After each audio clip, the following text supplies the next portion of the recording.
is upper function. This function check whether pass character is in uppercase or not. Is upper ફંક્શનથી શું થશે તો કે તમારે ચેક કરાવવું છે કે કોઈ કેરેક્ટર અપર કેસમાં છે કે નહીં. તો એના માટે આ ફંક્શનનો યુઝ થશે. જનરલી આ ફંક્શન છે એ રિટર્ન ઇન્ટીજર વેલ્યુ કરશે. હવે સપોઝ કે તમે પાસ કરેલો કેરેક્ટર અપર કેસ છે તો એ કેસમાં આ function non zero value return કરશે. બટ જો પાસ કરેલો કેરેક્ટર અપર કેસમાં નહીં હોય, સપોઝ કે લોઅર કેસમાં કોઈ કેરેક્ટર છે, તો આ કેસમાં આ ફંક્શન છે એ રિટર્ન તમને ઝીરો રિટર્ન કરશે. Is upper function return integer value કરે છે. જો તમારું કેરેક્ટર અપર કેસ હશે તો return non zero value, but જો તમારો કેરેક્ટર છે એ કોઈ લોઅર કેસમાં હોય તો આ કેસમાં આ ફંક્શન રિટર્ન ઝીરો કરશે. ઇઝ અપર ફંક્શન તમારે યુઝ કરવું હોય તો એ પહેલાં તમારે આ હેડર ફાઇલ છે એ હેડર ફાઇલ ઇન્ક્લુડ કરાવવી પડશે. ctype.h હેડર ફાઇલ છે એને ઇન્ક્લુડ કરાવવાની રહેશે.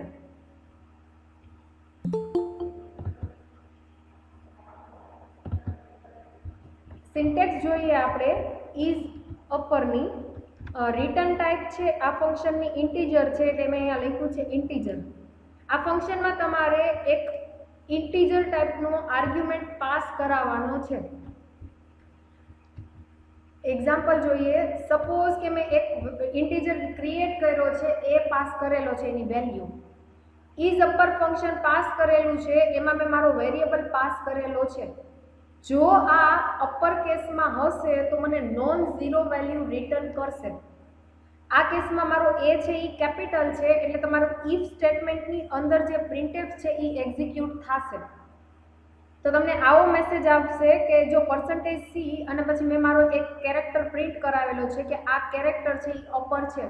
સપોઝ કે આ ફંક્શનમાં હું c છે એ સ્મોલ પાસ કરાવું છું તો આ ફંક્શન શું આપશે? રિટર્ન ઝીરો કે non zero? Zero. Okay, capital c pass, capital c non zero. Okay. Next છે ઇઝ હેક્સ ડિજિટ. હવે આ ફંક્શન કરાવવું એ પહેલા તમને હેક્સાડેસિમલ ડિજિટ ખ્યાલ હશે. Hexadecimal digit. ઓકે, હેક્સાડેસિમલ ડિજિટમાં કોનો સમાવેશ થાય? 0 to 9 and A to F. Okay, A to F capital small?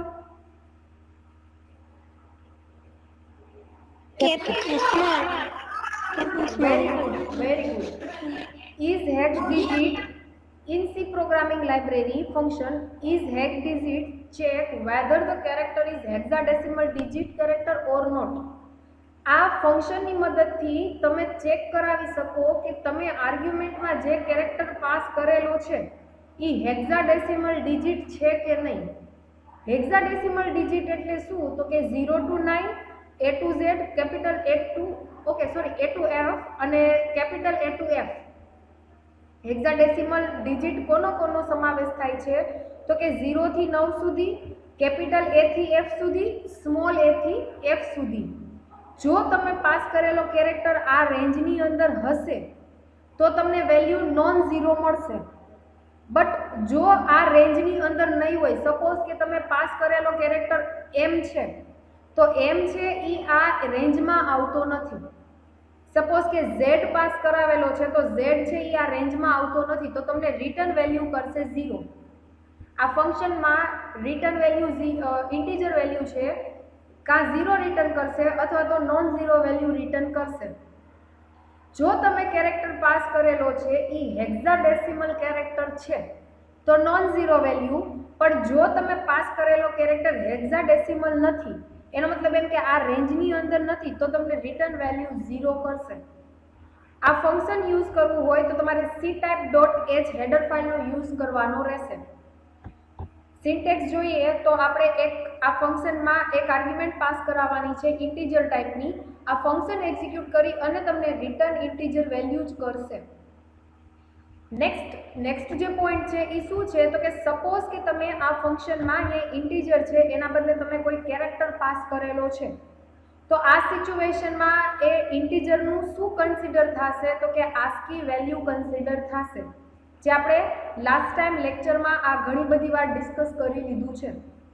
તમે અહીંયા કોઈ કેરેક્ટર પાસ કરેલો છે તો કમ્પાઇલર એની આસ્કી વેલ્યુ છે એ કરસ્પોન્ડિંગ આસ્કી વેલ્યુ જ કન્સિડર કરશે, કેમ કે અહીંયા આર્ગ્યુમેન્ટ મારે શું જોઈએ છે, ઇન્ટીજર જોઈએ છે. એટલે જોઈએ આપણે, સપોઝ કે મેં એક કેરેક્ટર ડિક્લેર કરેલો છે સી, એમાં વેલ્યુ આપી દીધી છે 5. હવે હું શું કરું છું તો કે 5 છે એ તમારી હેક્સાડેસિમલમાં એ રેન્જમાં આવે છે, હેક્સાડેસિમલની રેન્જમાં 5 નો સમાવેશ થાય છે. એટલે ફર્સ્ટ ટાઈમ તમે પ્રિન્ટ કરાવો એટલે તમને નોન ઝીરો વેલ્યુ મળી. સપોઝ કે તમે હવે એમ છે એ એમ સ્ટોર કરાવ્યો છે, તો તમે જોવો કે કેપિટલ એ થી એફ સુધી જ તમારી હેક્સાડેસિમલની રેન્જ છે, તો એમ છે એ થી એફ માં આવતું નથી, તો એ કેસમાં તમને આઉટપુટ મળે છે 0. જો હેક્સાડેસિમલ નંબર હશે તો નોન ઝીરો, જો હેક્સાડેસિમલ નંબર નહીં હોય તો 0. હેક્સાડેસિમલ નંબર હોય તો નોન ઝીરો, હેક્સાડેસિમલ નંબર નહીં હોય તો 0. આમાં કોઈને કઈ ક્વેશ્ચન છે? નો. નો. ચલો નેક્સ્ટ બે જ ફંક્શન છે, સાવ સિમ્પલ છે, ટુ લોવર અને ટુ અપર. હવે છે ને આ ટુ લોવર અને ટુ અપર છે ને એ તમારે કોઈ પણ કેરેક્ટરને કન્વર્ટ કરવા હોય ને તો એના માટે આનો યુઝ થાય છે. ટુ લોવર છે એ શું કરશે તો કે તમે જે કેરેક્ટર પાસ કરો છો એને કન્વર્ટ કરશે લોઅર કેસમાં. સેમ વસ્તુ ટુ અપર શું કરે છે તો કે તમે જે કેરેક્ટર પાસ કરેલો છે એ કેરેક્ટરને કન્વર્ટ કરશે અપર કેસમાં. સિન્ટેક્સ જોઈએ બંનેની, તો આ ફંક્શનને તમારે યુઝ કરવું હોય તો હેડર ફાઇલ ctype.h ની જરૂર પડશે.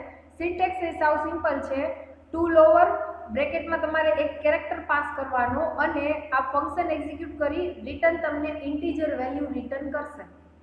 જોઈએ આપણે, સપોઝ કે મેં અહીંયા કેપિટલ એ પાસ કરેલો છે એક્ઝામ્પલમાં, હું મારું ફંક્શન યુઝ કરું છું તો તમને આઉટપુટ જોવો સ્મોલ એ મળે છે, પરસેન્ટેજ સી. પછી મેં મારું આ ફંક્શન યુઝ કર્યું છે તો આ ફંક્શન શું કરે છે, કેપિટલ એને કન્વર્ટ કરે છે સ્મોલ એમાં. તો ટુ લોવર ફંક્શનથી શું થશે તો કે તમે જે વેલ્યુ પાસ કરો છો એને કન્વર્ટ કરશે લોઅર કેસમાં. ટુ અપર શું કરે છે તો કે તમે જે વેલ્યુ પાસ કરો છો, જે આર્ગ્યુમેન્ટ પાસ કરો છો એને કન્વર્ટ કરશે અપર કેસમાં. ટુ લોવર ટુ અપરમાં કોઈને કન્ફ્યુઝન છે? નો.